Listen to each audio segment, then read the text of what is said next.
የካዕባ ጨርቅ ብሎ ማለት ካዕባ የምትለብሰው የሆነ ጨርቅ ነው።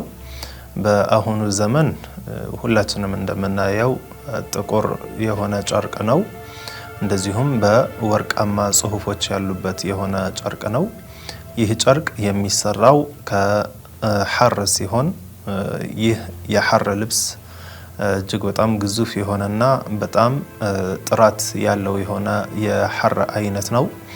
እንደዚሁም ወርቃማ ሆኖ ተጽፎ የምናያቸው የቁርአን አንቀጾችና የተለያዩ አዝካሮች ደግሞ ነስጅ የተደረጉት ወይም ደግሞ የተሰፉት እነዛ የሐር ክሮች ወርቅና ብር ላይ ተነክረው ነው ማለት ነው። ይህ የካዕባ ልብስ ሐሩ ተቅሪበን ወደ 700 ኪሎ የሚመዝን ሲሆን ወርቆቹ ደግሞ ቀልጠው የሚሰሩበት ማለት ነው። ተነክረው ለአያዎችና ለዚክሮች መጻፊያ የሚሆኑት ወደ 120 ኪሎ የሚሆኑ ናቸው ማለት ነው። የሚቀየረውም በየአመቱ በአመት አንድ ጊዜ ነው የሚቀየረው። ያው በየወራት ወይ በሳምንታት ሳይሆን በአመት አንዴ ነው የሚቀየረው። በድሮ ጊዜ ይቀየርበት የነበረው ጊዜ ነበረ። በአሹራ ቀን ይቀየር ነበረ። ከተወሰነ ጊዜ በኋላ ደግሞ በየውሙ ዓረፋ ቀን እንዲቀየርም ተደርጎ ያለፈበት ጊዜ አለ። ከቅርብ ጊዜያት ወዲህ ደግሞ የሚቀየረው በሙሐረም አንድ ላይ ነው ማለት ነው። አዲሱ አመትን ስንቀበል ማለት ነው።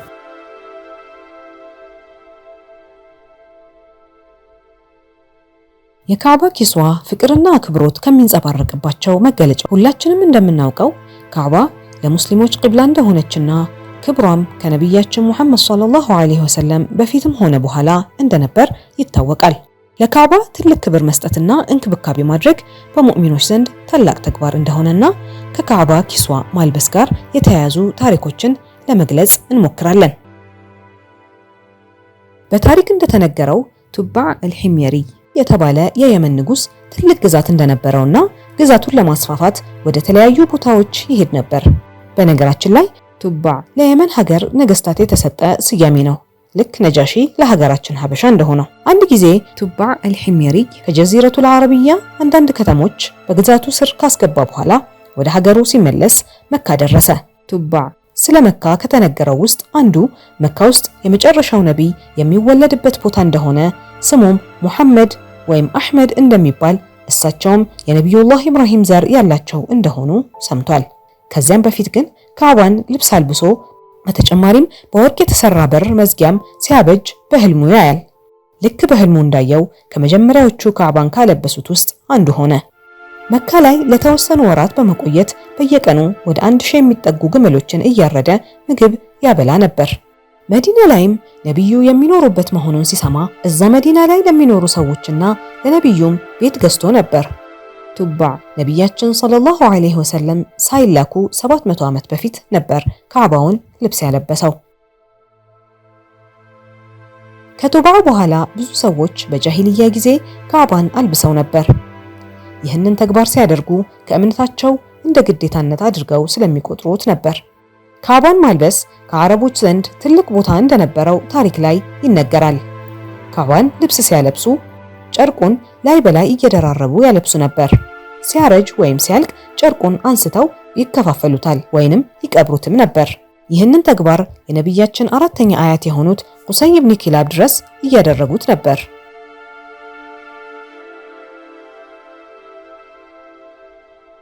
ካዕባ በጃሂልያ ጊዜ ምን አይነት መልክ ነበራት የሚለውን ስንመጣ በጃሂልያ ጊዜ ካዕባ በሆነ ጊዜ ላይ ምንም ነገር አትለብስም ነበረ። ከተወሰነ አመታት በኋላ ታሪክ እንደሚናገረው በተለያዩ ሪዋያዎች የመኖች ይህንን ነገር ተወሊ አድርገው ወይም ደግሞ ኃላፊነቱን ወስደው ያለብሱ ነበረ እስከ ነብዩ አለይሂ ሰላቱ ወሰላም አራተኛ አያታቸው ቁሰይ ኢብኑ ኪላብ እስኪመጡ ድረስ ማለት ነው። እሳቸው ካዕባን የማልበሱን ጉዳይ ወደ ቁረይሽ እንዲመጣና አጠቃላይ ቁረይሾች እያዋጡ የቻሉትን ያክል አጅወድ ወይም ደግሞ ምርጥ የሚሉትን የጨርቅ አይነት እየመረጡ እንዲያዋጡና ያ በየአመቱ እንዲለበስ ሐሳብ አቅርበው ያንን ያደርጉ ነበረ። የዛኔ የተለየ የሆነ ከለር አልነበረም የሚመረጥ ማለት ነው። እንዳሁኑ ሰዓት ጥቁር ሆኖ በወርቃማ ከለር የተጻፉ አያቶችና ዚክሮች እንዳለበት ሳይሆን ሁሉም የቻለውን ምርጥ ብሎና ውብ ብሎ የሚያስበውን የጨርቅ አይነት ያዋጣል ማለት ነው። በዛ አይነት መልኩ ነበረ በጃሂልያ ጊዜ የሚያለብሱት። ሆኖም ግን የካዕባን የማልበሱ ጉዳይ በጣም ከብዷቸው ነበርና አንድ ባለሀብት መጣ። ያም ባለሀብት ማን ይባላል? አቡ ረቢዓ አብዱላህ ብን ዐምር አልመኽዙሚ ይባላል። በጣም ሀብታም ነበረ። እናም ሀሳብ አቀረበላቸው ለቁረይሾች። ያም ያቀረበላቸው ሀሳብ ምንድን ነበር? አንድ አመት እሱ እንዲያለብስ፣ አንድ አመት ደግሞ ቁረይሾች በሙሉ በአንድ ላይ ሆነው እንዲያለብሱ ማለት ነውና በዛ አይነት መልኩ ሀሳቡና ኩልፋው ቀለል አላቸው። እነሱም ደስተኛ ሆነው ነበር። ይህም ሰው እስኪሞት ድረስ በዚህ አይነት መልኩ ነበረ የካዕባ የማልበስ ጉዳይ በጃሂልያ ጊዜ የነበረው።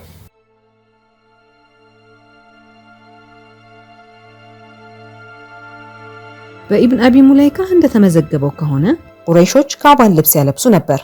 ይህም ተግባር ከትውልድ ወደ ትውልድ እየተወራረሰ ነቢያችን እስከሚላኩ ድረስ ይደረግ ነበር። ይህ ተግባር በእስልምና ሃይማኖት ውስጥ ጸንቶ ቀረ። ሰዒድ ኢብኑ አልሙሰይብ መካ ፈትሕ የሚሆንበት ዓመት ላይ አንዲት ሴት ካዕባ አካባቢ እሳት ስታቀጣጥል በዚህ እሳት ምክንያት የካዕባ ልብስ ተቃጥሎ ነበር። ከዚያን ጊዜ ጀምሮ ካዕባን ሙስሊሞች ነበር የሚያለብሱት። ይህም ማለት መካ ፈትሕ ከተደረገ ጀምሮ ካዕባን ማልበስ በሙስሊሞች እጅ ላይ ወደቀ።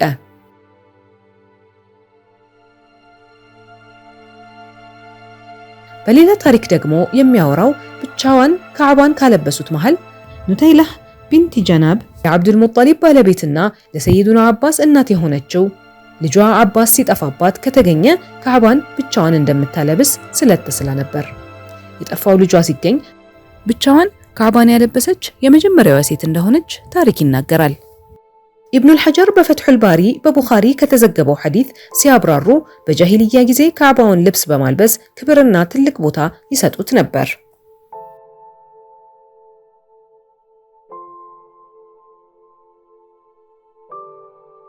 እንደሚታወቀው ነቢያችን ካዕባን ለማልበስ ከመካ ፈትሕ በፊት አልቻሉም ነበር፣ ምክንያቱም ቁረይሾች ስለማይፈቅዱላቸው። ነገር ግን መካን ፈትሕ ካደረጉ በኋላ ቁረይሾች ያለበሱትን ኪሷ በነበረበት ሁኔታ ቀጠለ። ነገር ግን አንዲት ሴት የካዕባን ኪሷ በዕጣን ማጨስ ፈልጋ ኪሷው ተቃጠለ። የዛኔ ረሱላችን ሰለላሁ ዐለይሂ ወሰለም ከየመን ሀገር በመጣ ጨርቅ ካዕባን አለበሱት። ከነቢያችን በኋላ በአቡበከር ጊዜ ደግሞ ቀባጢይ ከግብጽ በሚመጣ ጨርቅ አለበሱት። ሰይዱና ዑመር ኸሊፋ ሲሆኑ በቀባጢይ እንዲለበስ አዘው ነበር። የልብሱን ወጪ በበይተል ማል እንዲሆንም አዘዙ። በሰይዱና ዑስማን ኸሊፋነት ጊዜ በቀባጢይና በጂባድ አልየማኒ ወይም ከየመን ሀገር በሚመጣ ጨርቅ ሲሆን ሰይዱና ዑስማን በእስልምና ታሪክ ለመጀመሪያ ጊዜ የካዕባን ልብስ በዓመት 2 ጊዜ አልብሰዋል። አንደኛው በተሪዋ ቀን ማለትም ዙልሂጃ 8ኛው ቀን ሲሆን ሌላኛው ደግሞ በረመዳን 27ኛው ቀን ነበር። በሰይዱና አልይ ጊዜ ስለ ካዕባ ማልበስ የተመዘገበ ታሪክ አልነበረም። ምክንያቱም በእሳቸው ኸሊፋ ጊዜ የተፈጠረው ፊትና እጅግ ተወጥረው ስለነበር ነው እንጂ ለነገሩ ቦታ ካለመስጠት ጋር የሚያገናኘው ነገር የለም። ምክንያቱም ሰይዱና አሊ ከአህሉል በይት ውስጥ የሚመደቡና 4ኛ ምርጡ ኸሊፋ በመሆናቸው በነቢያችን አንደበት እኔ የእውቀት ከተማ ሲሆን አሊ ደግሞ መግቢያ በሩ ነው ተብለው የተመሰከረላቸው ምርጥ የነቢይ ወዳጅ ነበሩ።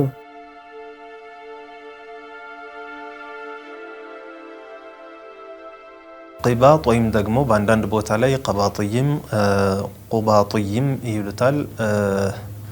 ይህ የጨርቅ አይነት ነው። ይህ የጨርቅ አይነት የሚሰራው ወደ ሚስር ወይም ደግሞ ግብጽ በአባይ ወንዝ አማካኝነት በአባይ ዙሪያ ላይ በሚዘሩ በሆኑ አዝዕርቶች እንደ ጥጥ አይነት ነገራቶች ማለት ነው።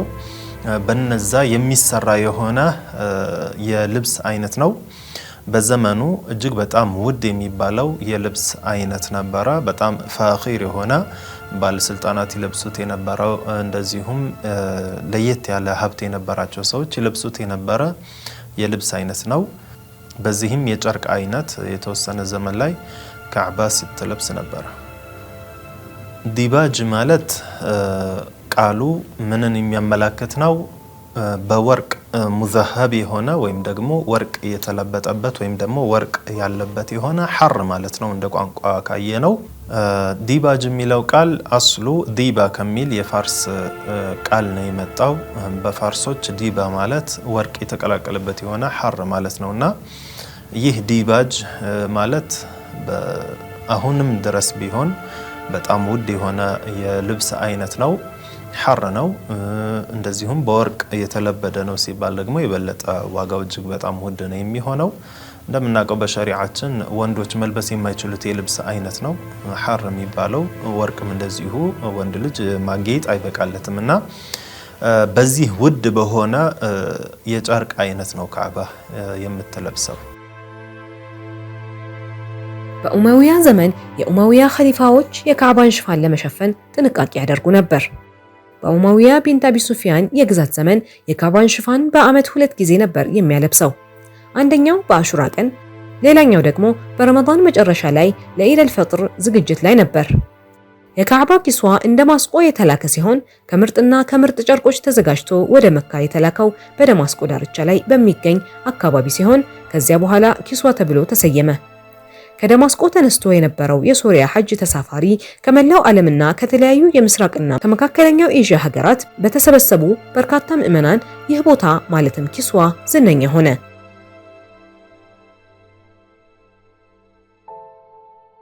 በአባሲያ ጊዜ የነበሩት ሱልጣኖች ከማንም የበለጠ ካዕባን የማልበስ ተግባር ትልቅ ትኩረት ሰጥተውት ነበር። በጊዜው ከነበሩ ቀለሞች፣ ጥልፍ ስራዎችና የመሳሰሉትን በመጠቀም ከሰለፎች በበለጠ ትኩረት ሰጡት። ስለዚህም ከሀገራቶች ቆንጆና ጥራት ያለው የሐር ጨርቅ የሚሰራበት ሀገር ፈልገው ተኒሶ የምትባል በግብጽ ሀገር የምትገኝ ከተማ አገኙ። ሀገሪቱም ምርጥና ውድ ከሚባሉት ሐር ጨርቅ ከሚያመርቱት ውስጥ አንዱ ናት። በጣም ብቁ በሆኑ የእጅ ባለሙያዎች ከጥቁር ሐር የተሰራ ጨርቅ አሰርተው ነበር።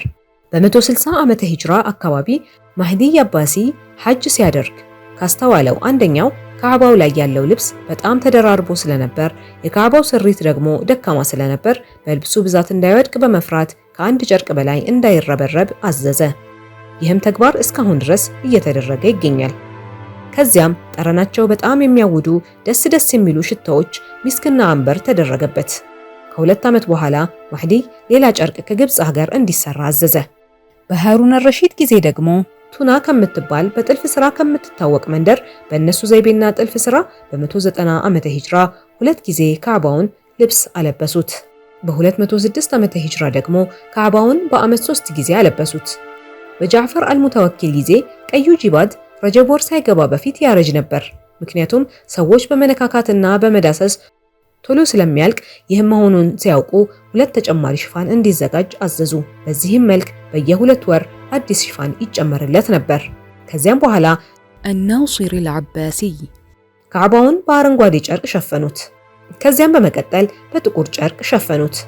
ከዚያ ቀን አንስቶ እስካሁን ድረስ ጥቁር ጨርቅ እየለበሰ ይገኛል። ካዕባን በማልበስ ዙሪያ ኹለፋዎች በጣም ትልቅ ትኩረትን ይሰጡ ነበረ። ነቢያችን ዓለይሂ ሰላቱ ወሰላምም አልብሰዋል ብለናል። ሰይዱና አቡበክርም፣ ሰይዱና ዑመርም፣ ሰይዱና ዑስማንም፣ ሰይዱና ዓሊይም ረዲየላሁ ዐንሁም አጅመዒን ሁሎችም ኢህቲማም ያደርጉ ነበር በዚህ ጉዳይ ላይ። እነሱ ይህ የኹለፋኡ ራሺዲኖች ዘመን ካለፈ በኋላ የመጡት የኡመውያ ስርወ መንግስትም ላይ የነበሩ ነገስታት ይህንን ነገር ትኩረት አድርገው ይሰሩት ነበር። ለምን? ካዕባን መንከባከብ የሚባለው ነገር ስልጣንን ከማቆያ ነገራቶች ውስጥ አንዱ ነው ብለው ስለሚያስቡ ማለት ነው። ከዛም በአባሲይኖች ዘመንም የተለያየ ትኩረት ይደረግበት ነበር። ከዛም ሰላጁቆችም ሌሎችም የተለያዩ ስርወ መንግስቶች ሲመጡ ማለት ነው፣ እንዲሁም መማሊኮችም በነበሩበት ጊዜ ልዩ ትኩረት ይደረግበት ነበር። በተለይ በመማሊኮች ዘመን ካዕባ ትለብስ የነበረው ከቅድም ባልነው የጨርቅ አይነት ቁባጢይ ወይም ደግሞ አልቁብጢይ በሚባሉ ወይም ደግሞ ቀባጢይም ይሉታል ከቅብጣ ሀገር በሚመጣ የጨርቅ አይነት ነበረ የሚለብሰው። በካዕባው ጨርቅ ላይ አንዳንድ ጽሑፎች ተገኝተዋል። ይህም ጽሑፍ የአባሲያ ጊዜ የነበሩት ባለስልጣኖች ወይም መሪዎች ስማቸውን፣ የተሰራበትን ሀገርና ቀኑን ጨምሮ ጨርቁ ላይ ይጽፉ ነበር። ይህም ተግባር እስካሁን ድረስ እየተደረገ ይገኛል። ከኹለፋኡ ራሺዲን አንስቶ ካዕባን ማልበስ በሀገሪቱ ወጪ ነበር ከጥቂት ዓመታት በስተቀር። እሱም አንዳንድ ባለሀብትና የሙስሊም ሀገር መሪዎች ለጥቂት ዓመታት ካዕባን ያለብሱ ነበር። በመምሉክ ዘመንና በሱልጣን ዛሂር ባይባርስ የአገዛዝ ዘመን መምልኮች ይህን ማንንም ሰው ከነሱ ጋር መጋራት እንደሌለበትና እንደ ክብር ስለሚቆጥሩት የኪስዋን ሰዎች ከግብጽ መላክ ጀመሩ። በ751 ሂጅራ የየመን ንጉስ አልሙጃሂድ የግብጹን የካዕባ ኪስዋ አስወግዶ ከየመን በኪስዋ ሊሸፍነው ፈለገ። የመካ አሚርም ይህን ባወቀ ጊዜ ለግብፃውያን አሳወቀ። እነሱም ያዙትና በሰንሰለት አስረው ወደ ካይሮ ሰደዱት። በተጨማሪም ፋርስና ኢራቅ የካዕባን መሸፈኛ ክብር ለማግኘት ሞክረው ነበር። ነገር ግን የማምሉክ ሱልጣኖች ማንንም ሰው በዚህ ጉዳይ ላይ እንዲከራከር አልፈቀዱም።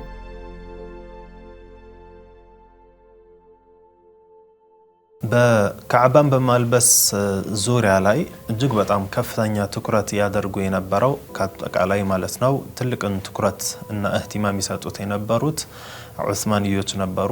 ምክንያቱም ካዕባን ማላቅ ማለት የዲንን ሸዓኢር ከሆኑ ነገራቶች ውስጥ አንዱ የሆነውን ቤት ማላቅ ነው። እንግዲህ ካዕባ ማለት አላሁ ተዓላ በቁርአን በረካ አላት ብሎ የተናገራት የሆነች ቦታ ነች። በዱንያ ላይ የመጀመሪያዋ ቤት ነች። ይህችን ዲንን የምታመላክት የሆነችን ቤት አላሁ ተዓላ በይቱላህ ብሎ የገለጻትን ቦታ ማላቅና ማስዋብ ከፍ ማድረግ ዲንን ከፍ ከማድረግ አንዱ ነው። ያ ብቻም አይደለም፣ የነብዩንም አለይሂ ሰላቱ ወሰላምን ضريحቸውንም ማልበስም ዲንን ከፍ ከማድረግ ውስጥ ነው የሚለው ነገር ውስጣቸው ላይ ስለነበር ዑለማዎችም ይህንን ነገር ያበረታቷቸው ስለነበር ለየት ያለ የሆነ ትኩረትና እህቲማምን ይሰጡ ነበር።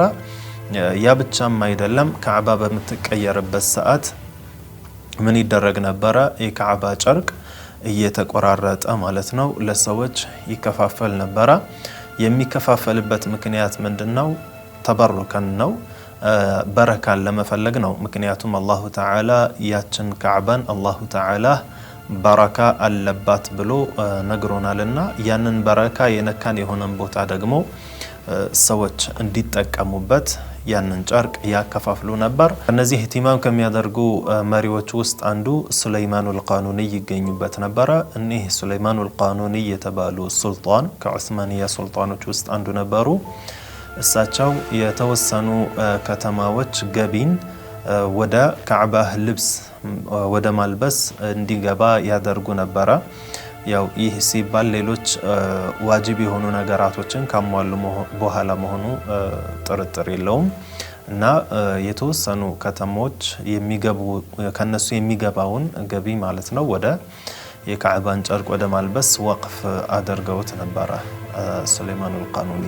የኦቶማን ዘመን ቀዳማዊ ሱልጣን ሰሊም በሻም ሀገር ላይ ስልጣኑን አስፋፍቶ በ923 ሂጅራ ካይሮን ከቁጥጥሩ ስር አዋለ። ሂጃዝንም በሰላም ሙሉ በሙሉ በእጁ ሲያስገባ ካዕባን የማልበስ ፕሮጀክትን ማስፈጸም ቀጠለ።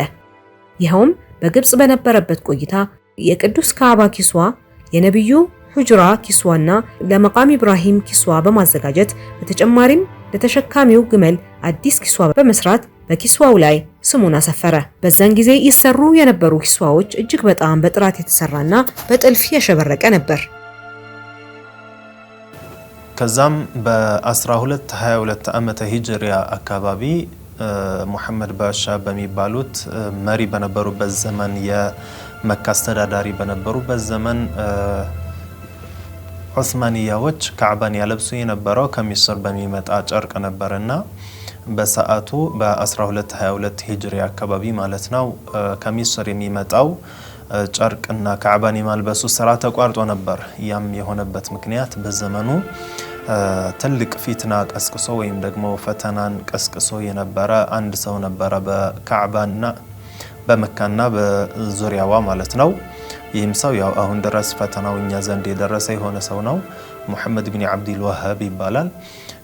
እሱ ከእንግሊዞች ጋር በመሆን የተለያዩ ሙአመራዎችን በማድረግ ጥቃት ሲያደርስ ስለነበረ ከዛ የሚመጣው ጨርቅ ተቋርጦ ነበረ። ካዕባን የማልበሱ ጉዳይ ማለት ነው ለ6 ዓመታት ወይም ደግሞ ለ7 ዓመታት የሚሆን ያክል ጊዜ ተቋርጦ ነበረ። ከዛ በኋላ እንደገና ከሚስር መምጣቱ ቀጠለ እስከ ቅርብ ጊዜ ድረስ ማለት ነው። ከዛም ከ1222 በኋላ የሙሐመድ ኢብኑ አብዱል ወሃብ የመንግስት ግልበጣ ከተደረገ በኋላ በመካና በአካባቢዋ ከአልሰዑዶች ጋር በመሆን ማለት ነው ዑስማንያዎችን እዛ አካባቢ እንዲወጡ ካደረጉ በኋላ ከተወሰኑ ዓመታት በኋላ አልሰዑዶች እንደገና አንሰራርተው እንደ አዲስ ሒጃዝ ትባል የነበረውን ሀገር المملكة العربية السعودية በማለት ስያሜ በመስጠት እንደ አዲስ ሀገር አድርገው አቋቋማት ከሙሐመድ ኢብኑ አብዱል ወሃብ ጋር በመሆን ማለት ነው። ከዛ በኋላ በ1962 እንደ ፈረንጆች አቆጣጠር ማለት ነው የካዕባ ጨርቅ ከሚስር ሀገር መምጣቱ ቀርቶ እዛው መካ ላይ መሰራት ተጀመረ ማለት ነው።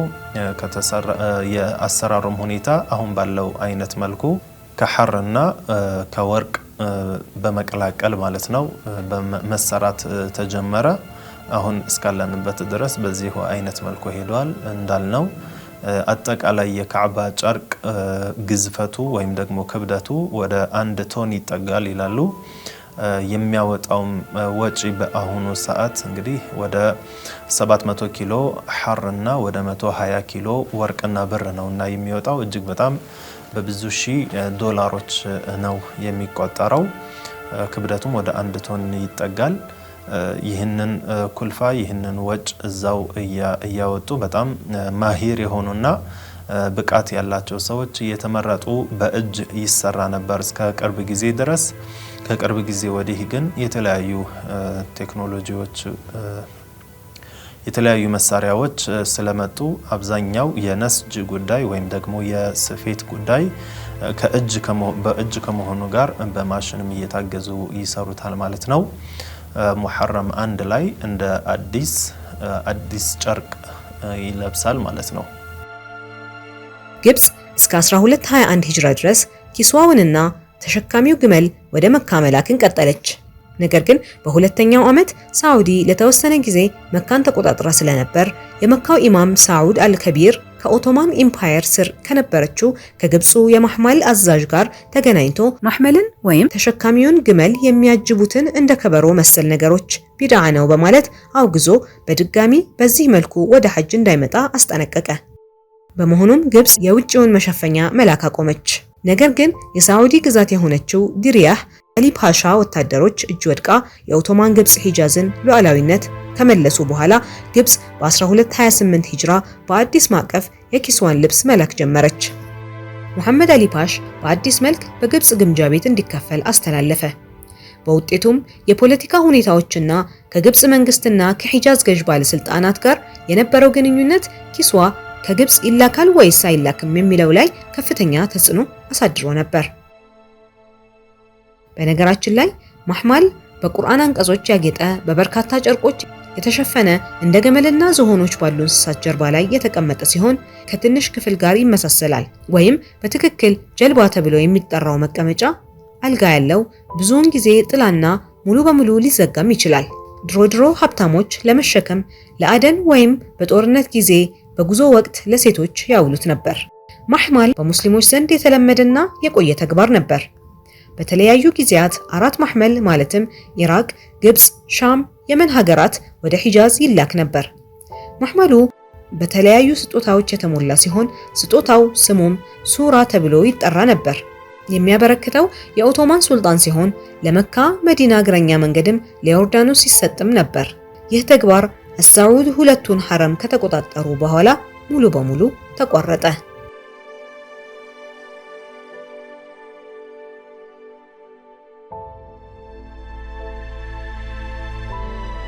የካዕባ ኪስዋ በፖለቲካዊ ምክንያቶች ለአጭር ጊዜ ከመቋረጡ በስተቀር ከግብጽ ወደ ሳዑዲ አረቢያ ለዘመናት ሲላክ ቆይቷል። ሳዑዲ አረቢያ በኪስዋ ኢንዱስትሪ ላይ የነበራት ፍላጎት ከ1381 ሂጅራ በፊት ማለትም ከ1345 ሂጅራ ጀምሮ ግብጽ ኪስዋን መላክ ካቆመችበት ጊዜ አንስቶ ነበር። ይህም የሆነው በ1344 በተከሰተው የማህመል ክስተት በኋላ ነበር። ከ1344 በፊት ማህመል መሸከም በሙስሊሞች ዘንድ የተለመደና የቆየ ተግባር ሲሆን ነገር ግን በንጉስ አብዱል አዚዝ ሂጃዝን ሲቆጣጠር ማህመል መሸከም በጣም ይወገዝ ስለነበር የነጅድ አማጺዎች ማህመልን መሸከም ከመቃወምም አልፈው ተኩስ በመክፈት የተወሰኑ ሰዎችን ሕይወት ስላሳጣ ከዚህ ክስተት በኋላ ግብጽ መላክ አቆመች።